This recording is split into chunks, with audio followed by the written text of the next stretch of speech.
relawan-relawan yang tidak digaji, tidak dikasih duit, mereka lillahi ta'ala, anak-anak muda yang luar biasa. Dari mana mereka? Bikers subuhan.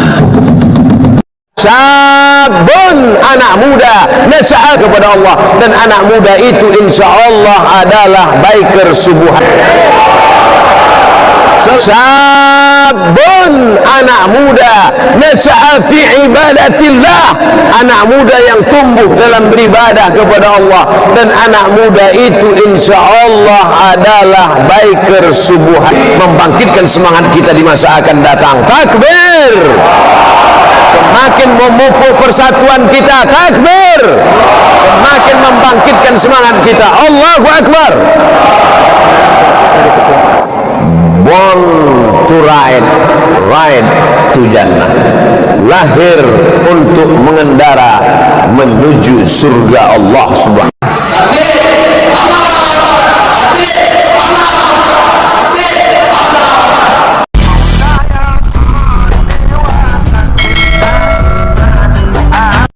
Assalamualaikum warahmatullahi wabarakatuh. Nabiullah Muhammad sallallahu alaihi wasallam bersabda, awaluddin ma'rifatullah. Awal dari agama, awal sempurnanya agama adalah dengan mengenal Tuhan. Ma'rifatullah, mengenal Allah. Dan salah satu jalan untuk mengenal Allah adalah dengan mengenal diri pribadi kita lebih dahulu. Man arafa nafsahu, barang siapa mengenal dirinya sendiri, menemukan diri sejatinya, faqad arafa rabbahu, maka akan mengenal Tuhannya. Proses mengenal diri sendiri ini, untuk menemukan diri sejati, diawali kita harus mengenal anasir-anasir yang ada dalam diri kita sendiri, atau istilahnya lapis-lapis yang ada dalam diri kita sendiri.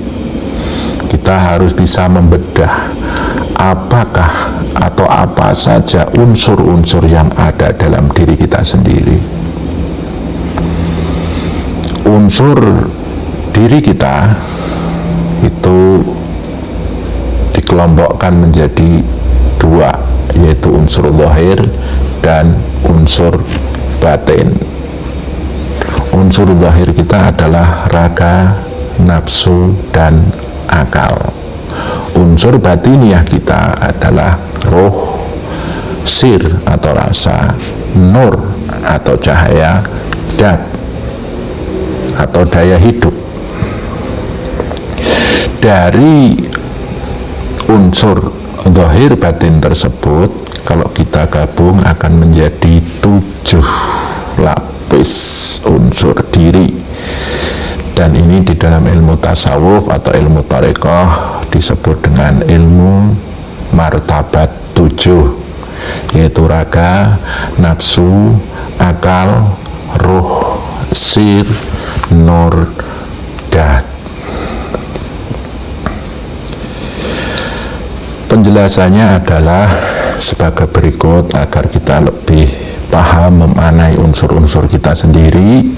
Dan mohon maaf, ini dari banyak ilmu-ilmu thariqah itu mungkin ada sedikit perbedaan atau banyak istilahnya pengembangan-pengembangan yang sekilas seperti berbeda, tapi sesungguhnya itu menuju hakikat kesamaan.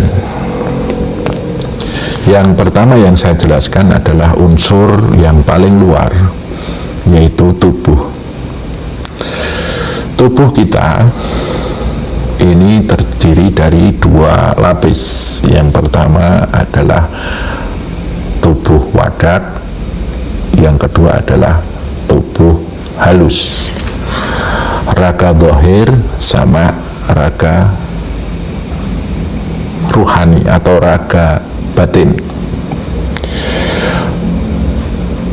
tubuh turab sama tubuh latib, atau istilahnya raga wadak dan raga halus. Raga wadak ini diambil dari unsur kebumian, unsur zahir. Ini diwakili oleh ibu bumi, ibu pertiwi, dan ini terdiri dari tanah barba, api nur kadim, angin abdu isamas, air ma'ul hayat. Dan apa yang ada dalam diri kita, anasir wadak ini diturunkan oleh ibu kita. Lantas yang batin, raga latib, raga halus, itu dari anasir mani, mati, wati, manikam. Ini mewakili unsur bopo angkoso atau unsur kelangitan juga. Ini biasanya ini diturunkan oleh ayah kita.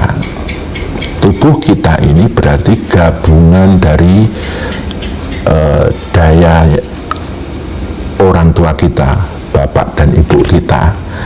Nah, mengingat hal inilah maka kita benar-benar dilarang keras untuk durhaka sama orang tua, dan dianjurkan untuk memuliakan, menghormati, dan berbudi pekerti sama orang tua. Itu anasir yang paling luar, yaitu yang pertama anasir tubuh. Gabungan dari mani, mati, wati, manikam ini bila bertemu dengan tanah barba, api nur kadim, angin abdu isamas, dan ma'ul hayat, jadilah nafsu. Yang pertama adalah nafsu lawamah, yang kedua adalah nafsu amarah, yang ketiga nafsu supiyah, dan yang terakhir adalah nafsul mutmainah. Unsur tanah menjadi lawamah, api menjadi amarah, angin menjadi supiyah, air menjadi mutmainah. Dan nafsu ini akan ditali atau dikendalikan oleh unsur selanjutnya, yaitu unsur yang ketiga, yaitu akal. Nah, raga nafsu akal inilah unsur zahir kita. Unsur yang keempat adalah ruh kita. Ruh ini berasal dari ruhullah, terus masuk dalam diri kita, menjadi ruh kita, dan ketika menghidupi tubuh namanya nyawa. Gerakan nyawa atau proses penghidupan nyawa pada diri kita, unsur-unsur diri kita, itulah yang disebut dengan nafas. Roh ini akan menghidupi 7 anasir tadi, 7 lapis tadi. Ketika menghidupi raga disebut roh jasmani, menghidupi nafsu disebut roh nafsani, menghidupi akal disebut roh nabati, menghidupi roh itu sendiri, maksudnya menghidupi roh itu sendiri disebut roh rohani, menghidupkan rasa disebut roh sirri, menghidupkan cahaya disebut roh nurani, dan menghidupkan dat disebut roh ildofi. Martabat selanjutnya adalah rasa atau sir. Yang paling luar disebut perasaan. Perasaan yang sudah murni disebut dengan rasa, dan rasa yang sudah menyambung dengan Allah disebut dengan rahsa. Ketika rasa ini berhubungan dengan unsur kebumian tadi, ya, raga, nafsu, dan akal, itu akan memunculkan yang disebut perasaan. Ketika kita sudah bebas dari itu, namanya rasa kita udah murni, rasa namanya. Dan ketika sudah menyambung dengan kelangitan, menyambung dengan Allah, maka disebut rasa. Rahasianya rasa. Berhubungan dengan nur, itulah cahaya kita. Nurullah itu yang menghidupkan kita. Nur Muhammad itu yang membuat segalanya jelas, terang. dan yang terakhir adalah Nur Adam yang akhirnya menjadi wujud-wujud nyata kita sebagai manusia. Di atas Nur adalah lapis Dat. Dat ini yang paling atas disebut Dat Ghaibul Ghaib. Ini yang akan menghidupkan sukma kita atau diri sejati kita. Kemudian Dat Wajibul Maulana itu akan menghidupkan unsur batiniah kita, dan Dat Wajibul Wujud akan menghidupkan unsur zahiriah kita. Di dalam ilmu zikir, apabila seseorang sudah melakukan zikir nafas, zikir cipta rasa, maka selanjutnya yang harus dilakukan adalah zikir di dalam martabat 7 tersebut. Maka pada kesempatan hari ini, monggo saya jelaskan tentang zikir martabat 7.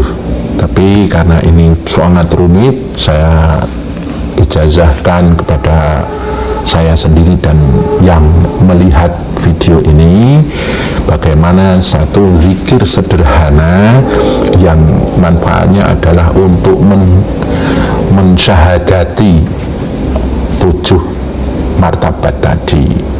Yang pertama adalah yang dilakukan adalah dengan zikir hati, zikir cipta, zikir lisan. Lisan mengucapkan, cipta itu menerjemahkan, dan hati merasakan. Setelah itu menjiwai, meresapi, dan menghayati.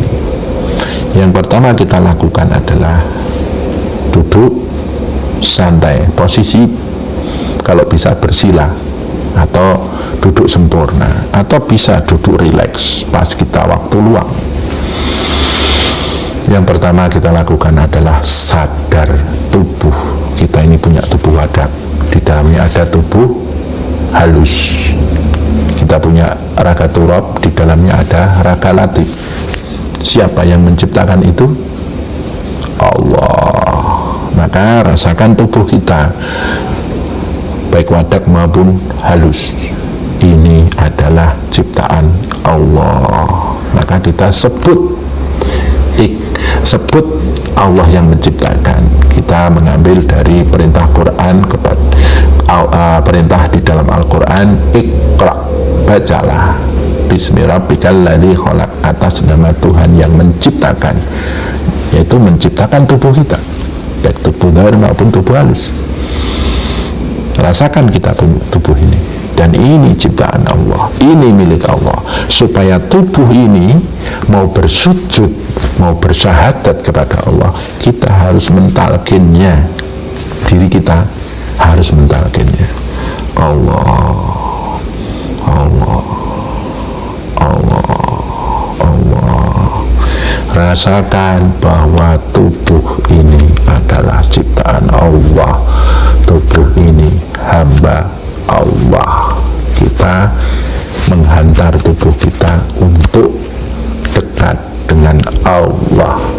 Dan ketika berzikir, rasakan jiwa kita semakin dekat dengan Allah. Itu yang namanya syahadat badan, mensyahadatkan badan dan mensujudkan badan. Selanjutnya kita punya nafsu. Siapa yang menciptakan nafsu kita? Di dalam nafsu muncul ada kehendak, keinginan, dan macam-macam. Supaya hidup di dunia ini kita tidak terjerumus oleh kehendak nafsu bisu, ya, innan nafsa la'amaratun bisu. Nafsu itu selalu memerintah kepada hal-hal yang buruk. Itu tipikal dasarnya. Maka nafsu kita yang berisi kehendak, keinginan, kemauan, kepinginan, itu kita syahadatkan. Nafsu ini Allah yang menciptakan. Nafsu ini Allah yang mentitahkan.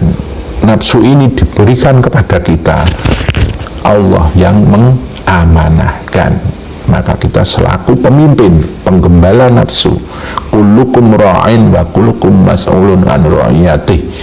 Setiap kita adalah pemimpin dan akan dipertanyakan kepemimpinannya. Salah satunya yaitu tadi memimpin nafsu kita. Kalau tadi memimpin raga kita, bayangkan kita punya nafsu. Nafsu ini milik Allah, ciptaan Allah. Allah. Hai nafsu, bersaksilah akan atas Tuhanku, Tuhanmu. Sujudlah pada Tuhanku, Tuhanmu, Tuhan kita bersama. Allah. Seperti itu. Dan kita punya akal. Akal pun titah Allah, akal pun ciptaan Allah. Allah mengamanahkan akal kepada diri kita. Akal ini supaya punya daya kekuatan cipta, supaya bisa mengendalikan nafsu, karena akal ini talinya nafsu. Akal itu istilah Jawa nih, ringi embani nafsu. Syahadati akal kita. Allah.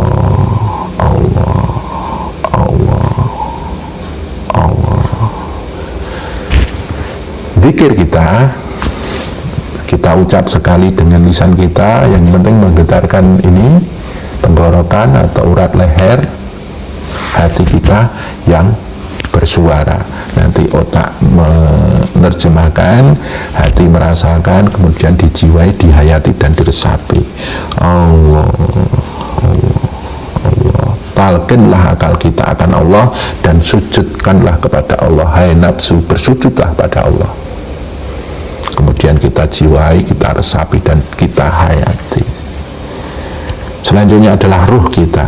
Ruh kita ketika berzikir sudah diwakili dengan zikir nafas kita, karena sudah dijelaskan bahwa ruh masuk ke tubuh kita namanya nyawa, gerakannya adalah gerakannya adalah nafas. Nah, nafas itu kalau sudah kita lakukan zikir nafas, itu sesungguhnya zikir kita nembus ke alam ruh kita.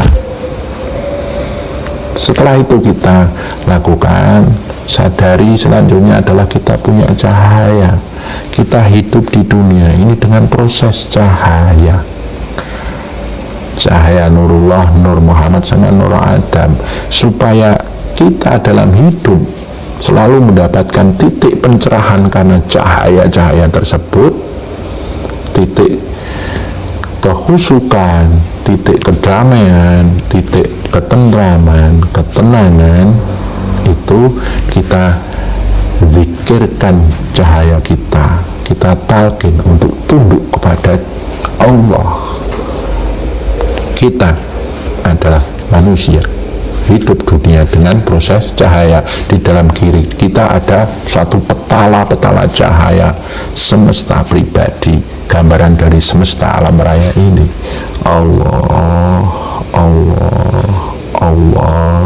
Allah. Seperti itu. Sebelum itu ada yang namanya rasa. Itu martabat yang ke-5 tadi ya, rasa.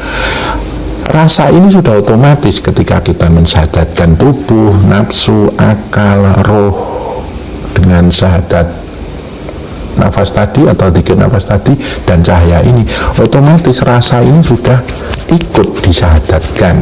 Tapi kalau mau lebih istilahnya lebih maksimal, ya kita punya rasa, kita syahadatkan sendiri bahwa kita itu punya rasa, entah rasa dunia, entah rasa akhirat, entah rasa ketuhanan, itu harus kita syahadatkan.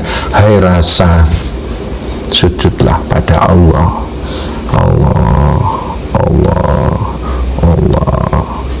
Kita jiwai, resapi dan rasakan jiwa kita semakin berzikir, semakin dekat dengan Allah.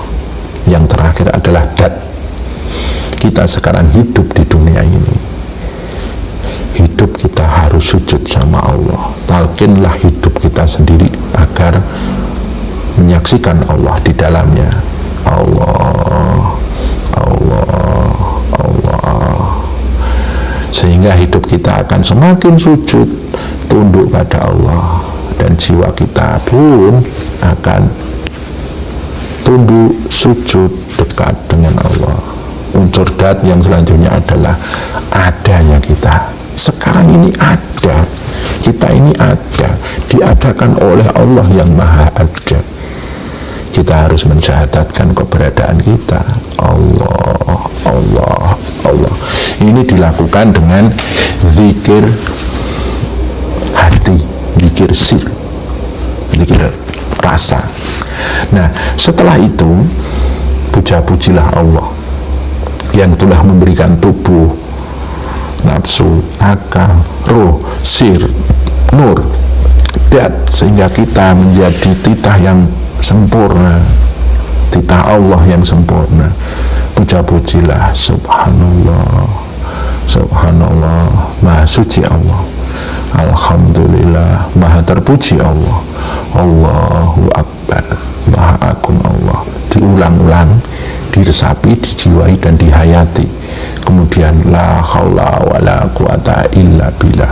Kalau bukan karena Allah, kalau bukan karena daya kuasa Allah, kita tidak akan terlahirkan di dunia ini. Apa manfaatnya?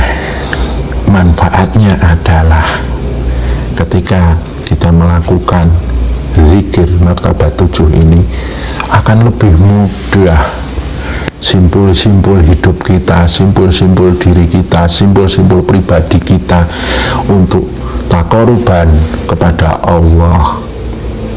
Seperti itu.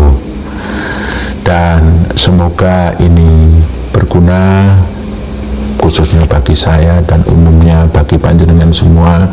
Billahi taufik wal hidayah, semoga bermanfaat. Assalamualaikum warahmatullahi wabarakatuh.